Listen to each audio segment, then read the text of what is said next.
Welcome back mga kaagdab. Ito na naman po ang inyong lingkod, si Mr. Destiny.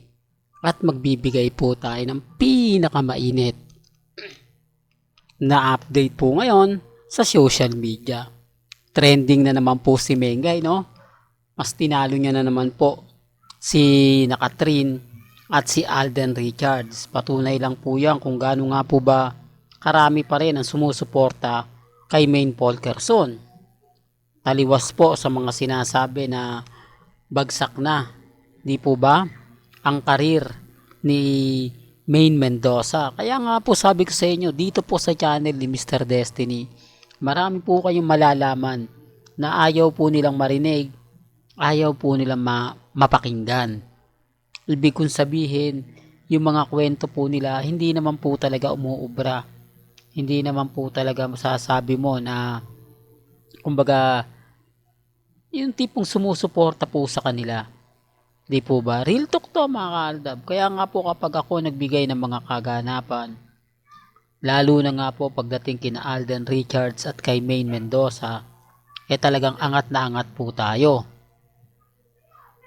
Di po ba? Yung iba po kasi mga kaaldab, iba naman po talaga yung binabalita. Iba na naman po yung mga kwento na lumalabas, pero okay lang po yan. Ang importante po, si Alden Richards nasa Bulacan.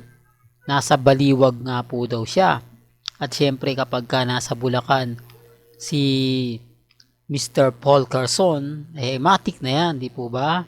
Matik na yan na alam nyo na, di po ba, na maagang umalis nga po si Mengay sa 8 Bulaga.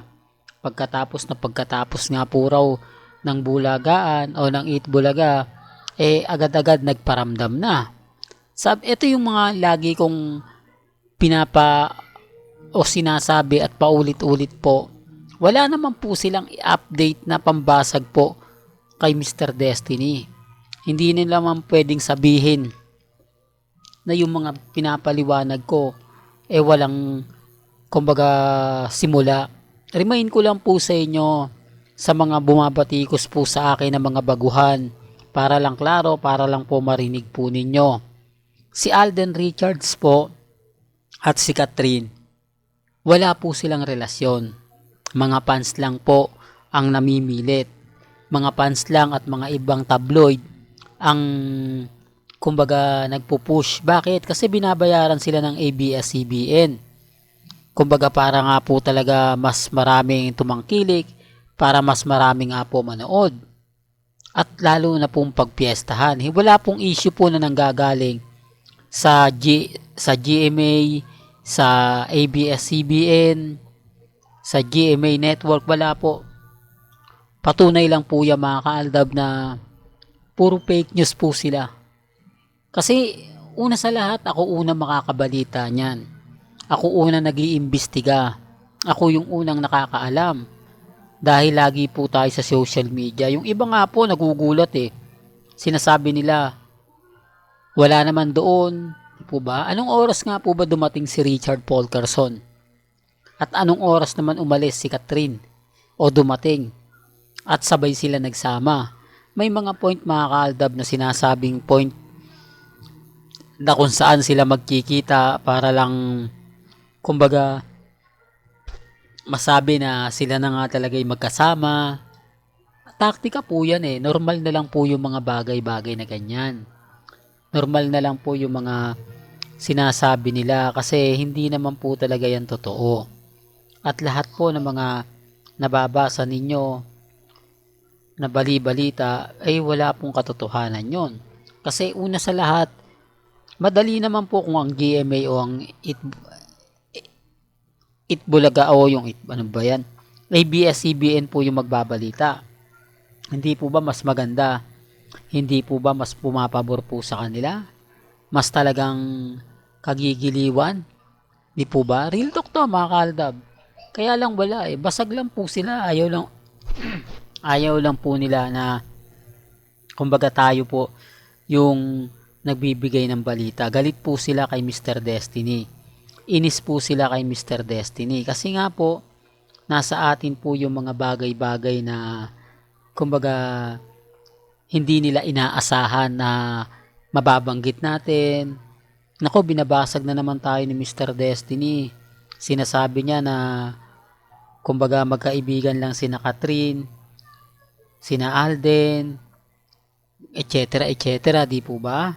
Totoo naman po kasi kung titignan nyo, wala naman po talagang relasyon sina Alden Richards at si Catherine. Magkaibigan lang po talaga sila. Taliwas po sa mga pinapaliwanag at sinasabi po ng ilan. Kaya nga po hindi ako basta-basta nagpapa-apekto. Hindi tayo basta-basta naniniwala at talagang masasabi natin na kumbaga mapapaisip ka, di po ba? Ang problema lang po mga kaaldab, yung mga taong bitter, yung mga taong dumadaan at papaliwanag pa po nila sa akin lahat-lahat mga kaaldab Ganyan po sila kadesperado. Di po ba? Gaya nga po nasabi ko ngayon, si Alden Richards nasa Bulacan, nasa Baliwag, Bulacan. Siyempre maraming susuporta mga fans ng Aldab dyan dahil kumbaga makikita na naman nila si Alden Richards ng personal. Remind ko lang po sa inyo hindi po lahat ng mga pumupunta sa mall lahat yung Katden fans, hindi po. Yung iba po dyan, Alden fanatics lang. Yung iba po dyan talagang pupunta lang para kay Alden, para makita po siya. Yung iba naman pupunta lang para makita si Catherine. Di po ba? Maingay lang po talaga sila, pero kung titignan nyo at susuriin nyo, wala naman po Kaya nga sabi ko sa inyo, si Alden Richards simple lang po. May mga bagay-bagay po na kumbaga umaayon lang po talaga siya sa management. Promotion lang po yan Ganyan din naman po sila ni Julia Montes Wala naman pong pinagkaiba, wala naman pong bago. Di po ba? Magbebenta pa rin naman ng ticket yan. Pupunta. Kailangan may yung tipong kapag nakikita yung dalawa off-cam, kung ano yung nakikita dati natin kila Mengay at kay Alden, ganun sana. Wala Kita nyo lahat po ng ganap ni Alden Richards nakukunan natin, nalalaman natin. Si Catherine, lahat nga po ba ng lakad ni Catherine pinopost niya? Hindi po. Pagka may TV commercial lang siya, may photoshoot lang doon, pero mga personal na po, hindi po. Diyan po tayo pumapasok. Dahil may mga bagay-bagay na pinapakita po nila Dominic Roque at ni Catherine Bernardo na silang dalawa talaga ang may relasyon. Kaya nga po dumidistansya si Alden Richards Kaya nga po mapapansin nyo yung pagyakap niya, minsan hindi rin talaga umaayon. Minsan hindi talaga sumasapol.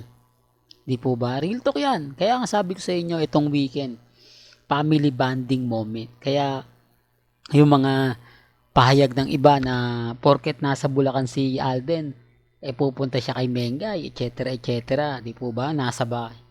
May kanya-kanya po tayong pananaw sa bagay na ganyan. Bahala na po kayo mag-react at mag-komento.